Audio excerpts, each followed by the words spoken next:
jadilah. Dah ramai kita ni tak banyak ni pasal. Dia apa dia listrik kan.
akan diperluaskan kepada 5.4 juta penerima.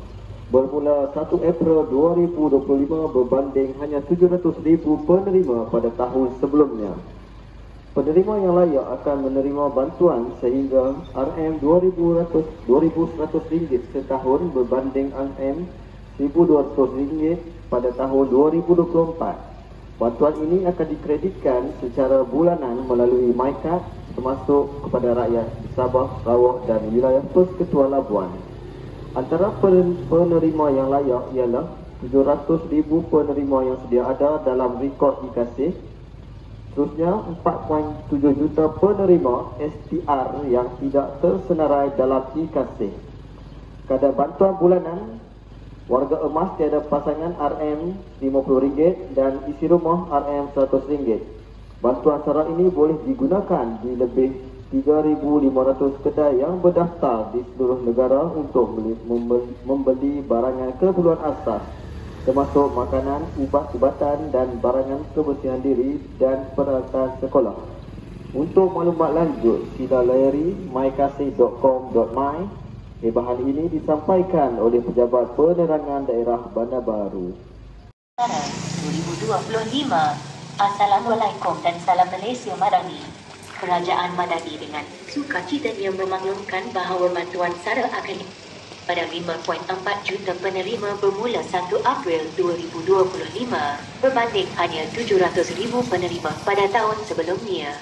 Penerima yang layak akan menerima bantuan sehingga RM2,100 setahun berbanding RM1,200 pada tahun 2024. Bantuan ini akan dikreditkan orang nak buat video dia ni kacau tu termasuk kepada rakyat di Sabah, Sarawak dan wilayah Persekutuan Labuan. Antara penerima yang layak ialah 700,000 penerima sedia ada dalam rekod e-Kasih, 4.7 juta penerima STR yang tidak tersenarai dalam e-Kasih.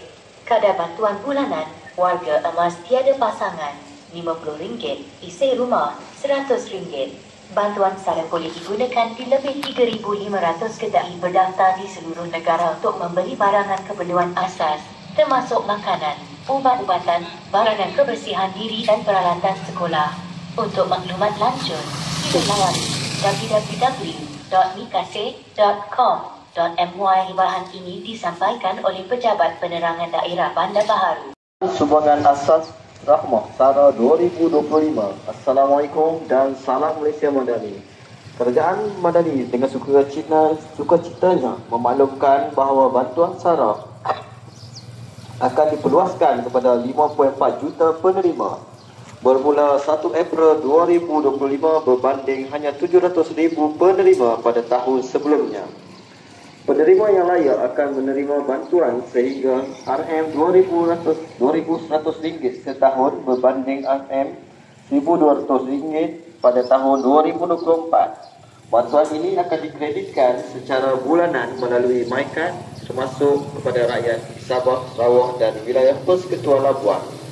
Antara penerima yang layak ialah 700,000 penerima yang sedia ada dalam rekod e-Kasih. Seterusnya, 4.7 juta penerima STR yang tidak tersenarai dalam e-Kasih. Kadar bantuan bulanan, warga emas tiada pasangan RM50 dan isi rumah RM100. Bantuan sara ini boleh digunakan di lebih 3,500 kedai yang berdaftar di seluruh negara untuk membeli barangan keperluan asas, termasuk makanan, ubat-ubatan dan barangan kebersihan diri dan peralatan sekolah. Untuk maklumat lanjut, sila layari mykasih.com.my. Bahan ini disampaikan oleh Pejabat Penerangan Daerah Bandar Baru. Warahmatullahi wabarakatuh. Selamat pagi dan salam Malaysia Madani, tuan-tuan dan puan-puan. Kami daripada Pejabat Penerangan Daerah Bandar Baru bersama dengan tuan-tuan dan puan-puan pada pagi ini, khasnya penduduk-penduduk di Pekan Senyariti ini. Kami ingin menyampaikan beberapa hebahan dan info untuk perhatian tuan-tuan dan puan sekalian.